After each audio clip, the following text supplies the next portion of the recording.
Hermanos, un discípulo es más que un estudiante que sigue a un maestro. Un verdadero discípulo paga el precio mucho más allá del fanatismo y la religiosidad. Es fácil ser fanático, es fácil ser religioso, pero pagar el precio del discipulado no es fácil. Desde el comienzo de su ministerio, Jesús llama a convertirse, a todos a convertirse en sus discípulos. En Mateo 4, 18 al 20, Jesús llama a Simón, quien lo renombró después Pedro, y a su hermano Andrés. Los llama a unirse a él. De igual manera, en Mateo 4, 21 al 22, como lo hemos visto en los grupos familiares, Jesús llama a Jacobo y a su hermano Juan. De hecho, Jacobo fue uno de los primeros mártires de la iglesia. De hecho, en Marcos 3:17 leemos que estos dos hermanos, o sea, Juan y Jacobo, eran personajes tan toscos y tan coloridos que Jesús los llama Boanerges. Boanerges es un concepto griego, ¿verdad? Que significa hijos del trueno, ¿verdad? Hijos del trueno. Les gustaba la confrontación, eran muy agresivos. O sea, Jesús llamó a todos, ¿verdad? Desde el ladrón como Judas, desde Juan y Jacobo, que les gustaba el pleito, desde Pedro, quien era tosco, eran gente de trabajo con gente de callos, y no había sido gente que había ido a la universidad, no eran gente preparada, eran gente común y corriente, por así decirlo. Eran gente que no tenía, digamos, una plataforma religiosa, no eran gente religiosa, no eran gente fanática, era gente común que se ganaba el pan diario, ¿verdad? Como nosotros, de igual manera, que salimos de lunes a viernes, algunos el sábado y otros excepcionalmente el domingo, que se van, digamos, a trabajar, a ganar el pan de cada día para su familia. Y de igual manera Jesús llama a sus discípulos, gente común, ¿verdad? Pero que un día Él los haría extraordinarios por su gracia y su verdad, que un día los usaría para escribir este bendito libro que llamamos la Biblia. Un día Jesús, ¿verdad?, los utilizó de una manera poderosa, pero al principio Él los llamó a ser sus discípulos. Cuando llegamos a Lucas 9, Jesús ya había pasado aproximadamente un año con sus apóstoles. Cuando Él dice, si alguno quiere venir en pos de mí, nieguese a sí mismo, tome su cruz y sígame. Cuando Jesús dice eso, ya Él pasó aproximadamente un año con sus apóstoles. Aquí Jesús anuncia de hecho su muerte y su resurrección anteriormente. Ustedes leen los versículos anteriores y es en este contexto, con eso en mente, que Él desafía a sus discípulos, a sus apóstoles y a todos sus seguidores en realidad. Y les dice, ¿verdad?, que se conviertan en sus discípulos. Y finalmente, antes de su ascensión a la diestra, o sea, a la derecha del Padre, Jesús comisionó a sus apóstoles para hacer más discípulos. Por eso leemos, ¿verdad?, en Mateo 8, 19 al 20, que dice: por tanto, id y haced discípulos a todas las naciones, bautizándolos en el nombre del Padre y del Hijo y del Espíritu Santo, enseñándoles ¿verdad?, que guarden todas estas cosas que os he mandado. Y he aquí, o sea, por causa de esto, he aquí, yo estoy con vosotros todos los días hasta el fin del mundo. Amén. Jesús nos da de alguna manera a sus apóstoles les da un desafío, pero también una promesa. Y de igual manera también a nosotros nos desafía y nos da una promesa. Si tú quieres ver a Dios obrando en tu vida, también tienes que tomar en cuenta que hay otros que Dios quiere obrar en la vida de ellos. Y todo empieza evangelizando, todo empieza dándole esperanza a la gente que hay un Dios todopoderoso que envió a su Hijo Jesucristo a encarnarse como uno de nosotros, que fue a la cruz del Calvario y pagó con su propia sangre por tal de salvarnos, por tal de perdonar nuestros pecados. Y hoy Él también nos hace esta misma invitación, este mismo desafío como a los apóstoles. Por tanto, o sea, por estas razones, porque yo he resucitado, vayan y hagan discípulos a todas las naciones. Si vamos a ser discípulos, hermanos, se asume entonces que primero tenemos que convertirnos en discípulos. No podemos pretender. Un ciego no puede llevar a otro ciego, no puede guiar a otro ciego. Un mudo no puede hablar por otro mudo. ¿Sí? Un cojo no puede correr por otro cojo. Tenemos primero que ser discípulos para luego también ser efectivos en hacer discípulos. Entonces, para ser un verdadero discípulo de Jesús debemos hacer esencialmente tres cosas, otras cosas más, pero estas tres cosas son esenciales. Debemos primero morir a nosotros mismos, ¿sí? Morir a nosotros mismos. Segundo, debemos tomar nuestra cruz. Y tercero, debemos seguir a Jesucristo. Esas son las tres cosas que de hecho vamos a concentrarnos en este tiempo que tenemos. Lo primero, hermanos, es que debemos morir a nosotros mismos. Morir a nosotros mismos. Definamos lo que significa morir a uno mismo. Significa negarnos a la lujuria, es decir, a las pasiones carnales y de sensualidad. Significa negarnos al interés propio, a la mundanalidad. Es negarle lugar a nuestro orgullo justiciero y nuestra lujuria pecaminosa que controlan nuestros pensamientos y decisiones. Es morir a uno mismo, es morir a las propensidades normales de la vida, es morir a la carnalidad que andamos, a ese viejo hombre, a esa vieja mujer que todavía llevamos el féretro atrás. Es morir a ese muerto, es morir o dejarlo enterrado ahí, que no salga como zombie de nuevo. También significa morir, ¿verdad? Morir, o sea, renunciar a las prácticas anteriores del yo justificado. Oh, yo no necesito a Dios. Yo estoy bien, tú estás mal. Yo no necesito, ¿verdad?, de ir a la iglesia. Yo aquí estoy, yo aquí veo la televisión. Yo oigo predicaciones, ¿no? De aquí mando mis diezmos. ¿Para qué voy a ir a la iglesia si de aquí soy fiel yo? ¿Verdad? Es morir, ¿verdad?, al yo que se justifica, a las prácticas de autojustificación y de obras de injusticia también. Es morir a la maldad que tenemos en nuestro corazón. Porque todos somos propensos a ser malos. En nuestra vecindad hay una muchacha, de hecho una muchacha y un muchacho que son drogadictos y se andan metiendo. Resulta que atrás de nuestra casa, pues nosotros vivimos en el canal que le llaman Domínguez, ¿verdad?, que pasa por la universidad, llega hasta allá, por la Universidad Domínguez y llega hasta allá al río de Los Ángeles. Y entonces estos muchachos, estos dos, andan, ¿verdad?, viven en ese canal. Y se cruzan, se suben por las bardas, por atrás, y llegan y roban cosas y con eso pues de nuevo se regresan ahí y se van porque hay tantos, es difícil encontrarlos ahí. Y entonces estaban hace poco, ¿verdad?, los vecinos compartiendo esto, de hecho hasta fotos, y hasta conocemos el rostro de la muchacha. Y uno de ellos, después de decir a qué podían hacer, uno de ellos dijo, bueno, dice, a mi perro no le doy comida, se alimenta de los indigentes. Y pues me dolió el corazón porque es cierto que la muchacha no debe meterse a robar, pero tampoco nos da el derecho nosotros de autojustificarnos pensando que nosotros somos mejores y por lo tanto tenemos el derecho a hacer nuestra propia justicia, en lugar de tener compasión.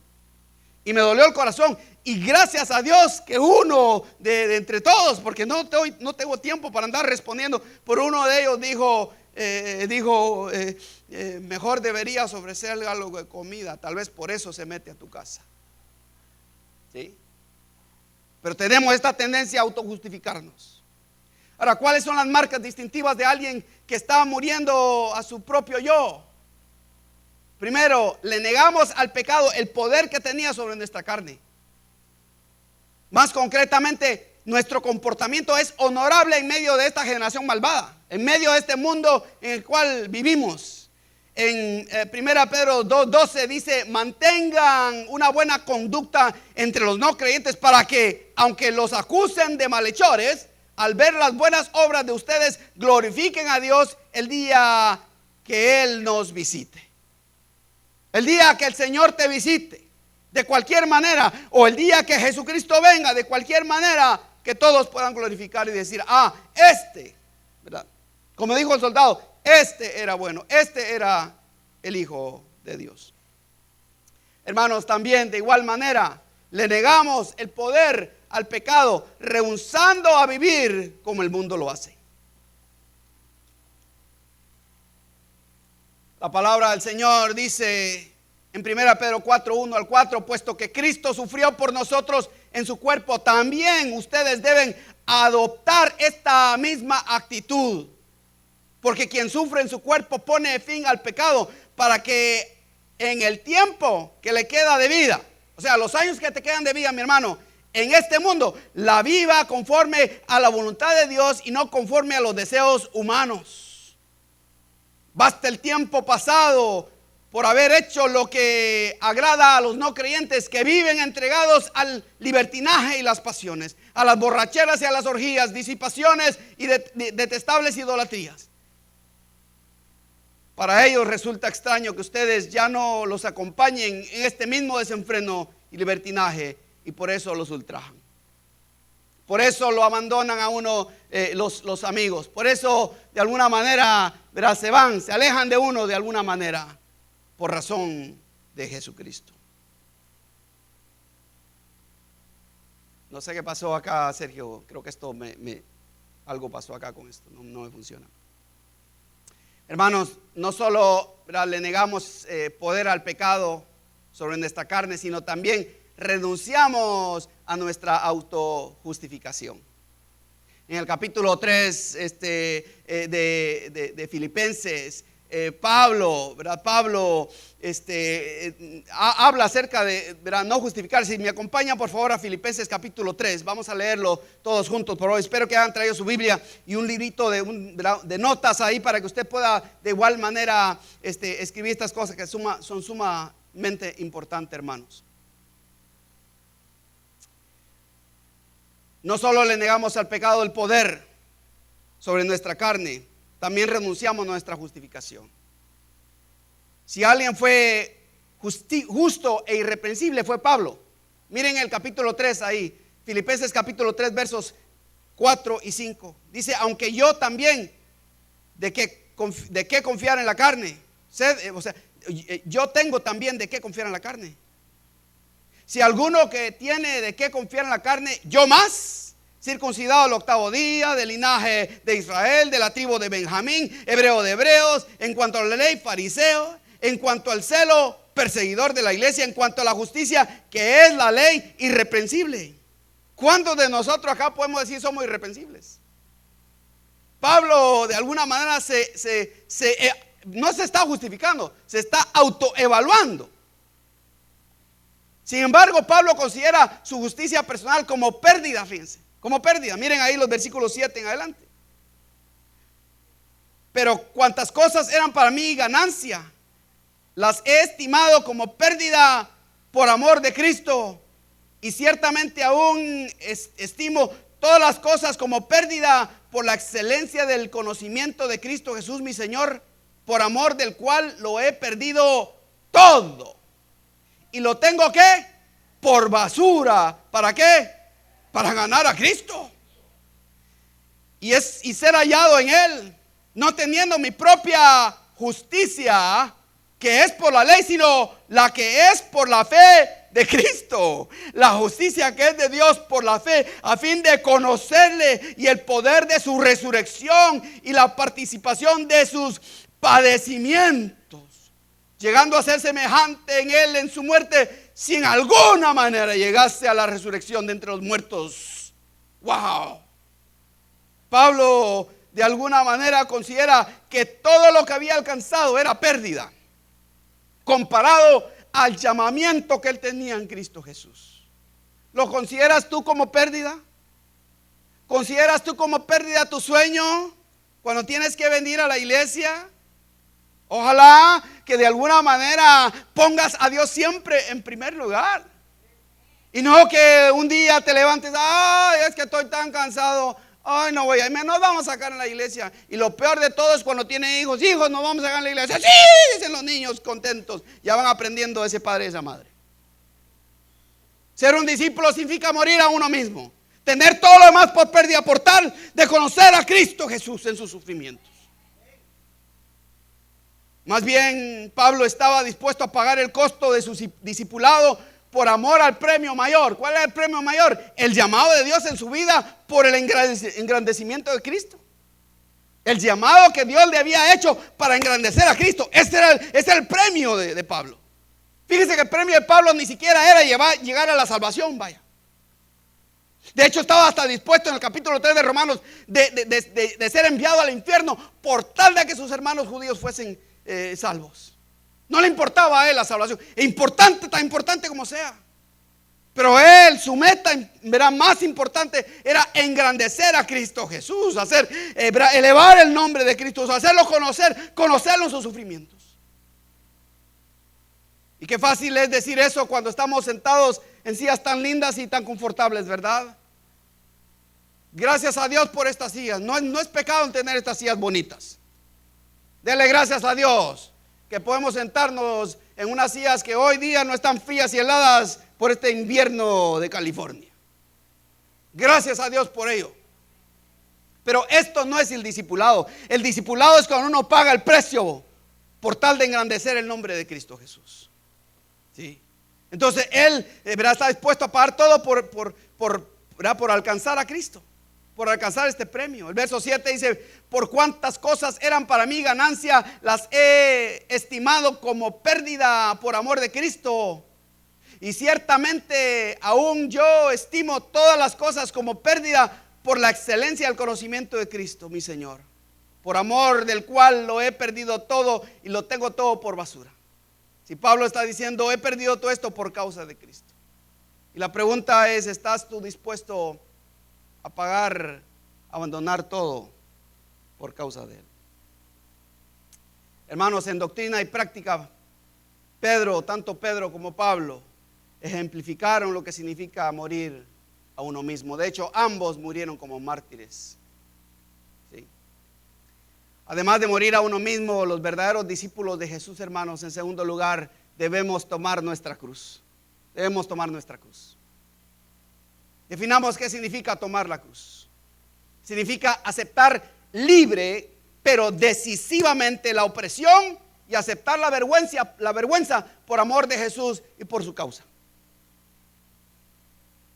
Y aquí donde la lista se hace chiquita, ¿ven? Porque tomar la cruz significa, ¿verdad?, voluntariamente, pero decisivamente, lidiar en el amor de Cristo con la opresión, con la burla, aceptar la vergüenza por causa de Cristo. Aceptar libre, pero decisivamente. Tomar la cruz significa alegremente soportar toda aflicción y maldad que se nos diga por la causa de Cristo, por impactante y dolorosa que sea la cruz. Morir y llevar la cruz significa someterse en silencio, como Cristo, en medio de los vituperios, en medio de los golpes, se cayó y sufrió la gota amarga por causa nuestra. Sufrir, soportar la aflicción y maldad por causa de Cristo. Tomar la cruz significa también, hermanos, no solamente someterse en silencio, pero también en completa resignación a la voluntad de Dios. En lugar de preguntar: ¿por qué, Señor? De hecho, yo sé que se nos ha dicho, en lugar de decir por qué, hay que preguntarle para qué. Pero en realidad esas dos preguntas son de segunda categoría. La pregunta más importante cuando nos sometemos en silencio y en completa resignación a la voluntad de Dios es: Señor, lo que quiero es que te glorifiques, ¿verdad? Quisiera que pase esta copa, pero Señor, sea tu voluntad, no la mía. No sea mi reputación, no sea la tuya. Que en mi dolor tú puedas ser glorificado. Sí, esa es la cruz. Llevar la cruz diariamente, como Jesús lo dice acá en Lucas 9:23. Diariamente. Ahora, ¿cuáles son las marcas distintivas de llevar la cruz? En 1 Corintios 4, 9 al 13 vemos que Pablo soportó esta siguiente. Miren esta lista, ¿verdad? Ahí en 1 Corintios de nuevo 4, 9 al 13 dice que Pablo soportó sentencia de muerte. ¿Sí? Por un accidente a veces ya estamos que nos morimos. Porque nos despiden, ya estamos que nos morimos. No, eso no se compara. Pablo, ¿verdad?, constantemente le andaban dando sentencia de muerte desde su conversión, vaya.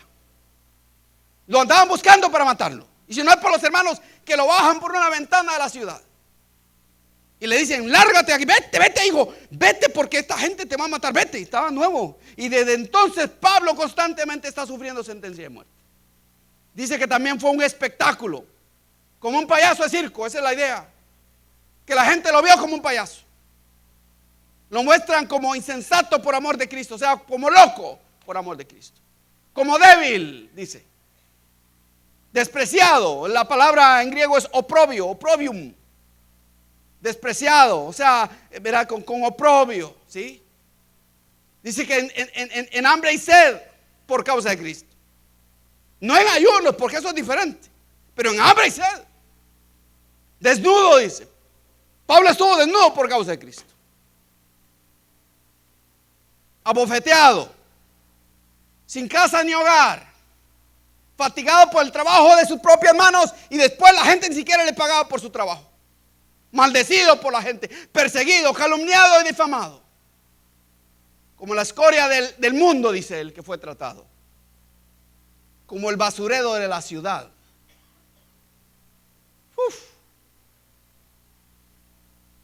Esa es la cruz. De una manera concreta, esa es la cruz. Quizás en nuestro caso esto puede implicar ser ultrajados, que alguien nos calumnie por causa de Cristo, que alguien te calumnie en el trabajo por causa de Cristo, que alguien hable mal de ti en tu familia por causa de Cristo.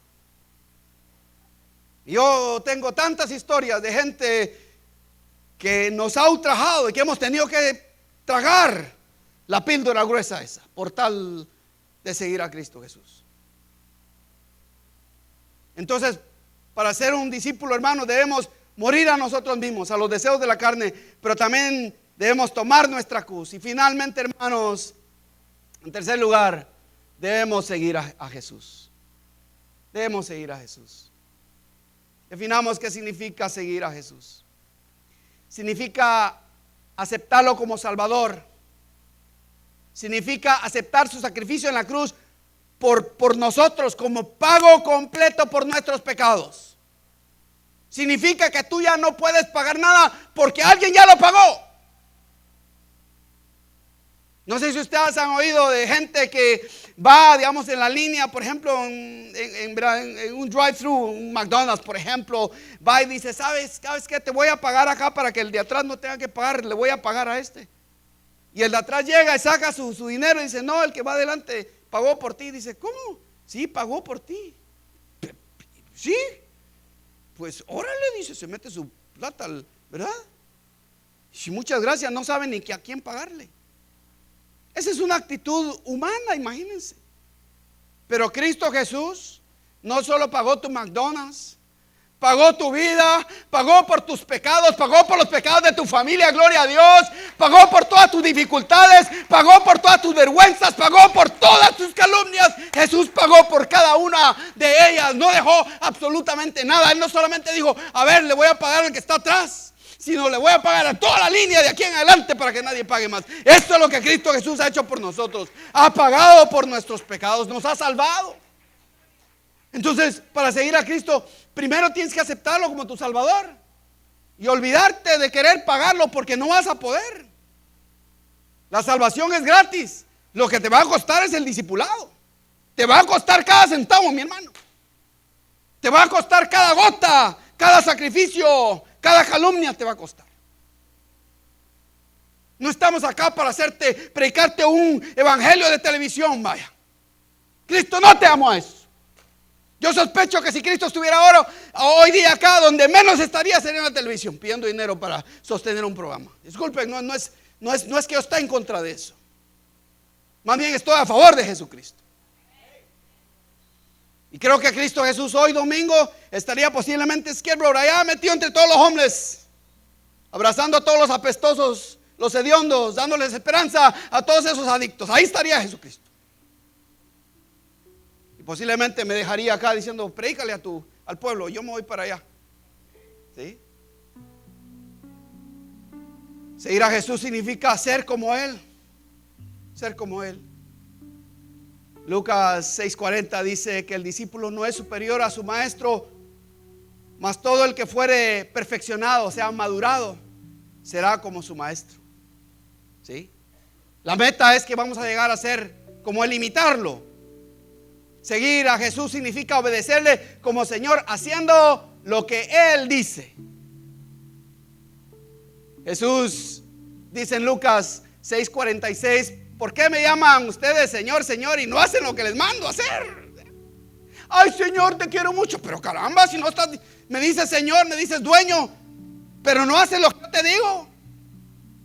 ¿Sí? ¿Cuáles son algunas de las marcas distintivas de aquellos que siguen a Jesús? Como dice 2 Pedro 3:18, los discípulos siguen creciendo en la gracia y el conocimiento de nuestro Señor y Salvador Jesucristo. Seguimos creciendo. ¿Tienes tú 1 año de estar en Cristo? Sigue creciendo. ¿Tienes tú 5 años de estar en Cristo? Sigue creciendo. ¿Tienes tú 10 años o 20 años? Sigue creciendo, mi hermano y mi hermana. Tienes 40 años, ya viste todas muchas tragedias de la vida y has visto las dificultades en tu familia. Sigue creciendo en la gracia de Cristo Jesús, porque tu meta es seguir a Jesús hasta el fin del mundo, hasta el último día. Esa es tu meta. No solamente hoy, domingo bonito, no solamente esta Navidad cuando te dan regalos y das regalos, sino que cuando no hay nadie ahí, cuando te sientes solo, cuando te sientes, digamos, con dificultades, triste, tal vez aislado, abandonado, rechazado, rechazada. Otra marca distintiva de los que sigan a Jesús es que obedecen la gran comisión.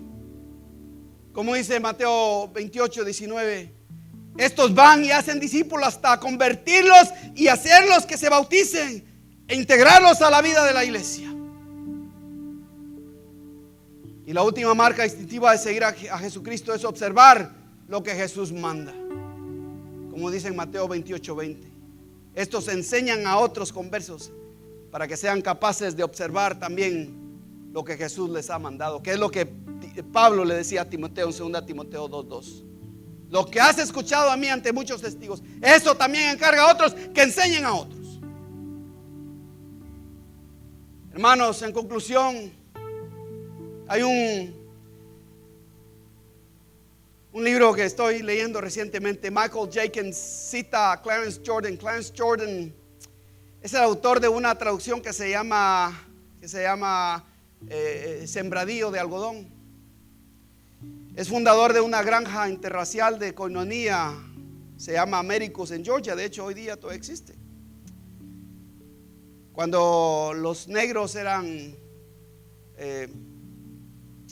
discriminados, eran rechazados, él hizo una granja donde blancos y afroamericanos venían y vivían juntos, trabajaban juntos y se amaban en Cristo Jesús. Porque era tanta la persecución que él decidió donar todas sus tierras y crear esta granja. Y así vivió él todos sus años. De hecho, si ustedes buscan alguna vez, ¿verdad?, el nombre de Clarence Jordan, van a encontrar esa información. Un hombre de Dios realmente. Un día Clarence fue invitado por otro pastor amigo que habían sido, ¿verdad?, amigos de hace años, y lo invita a visitar su catedral, ¿verdad? La catedral que había construido.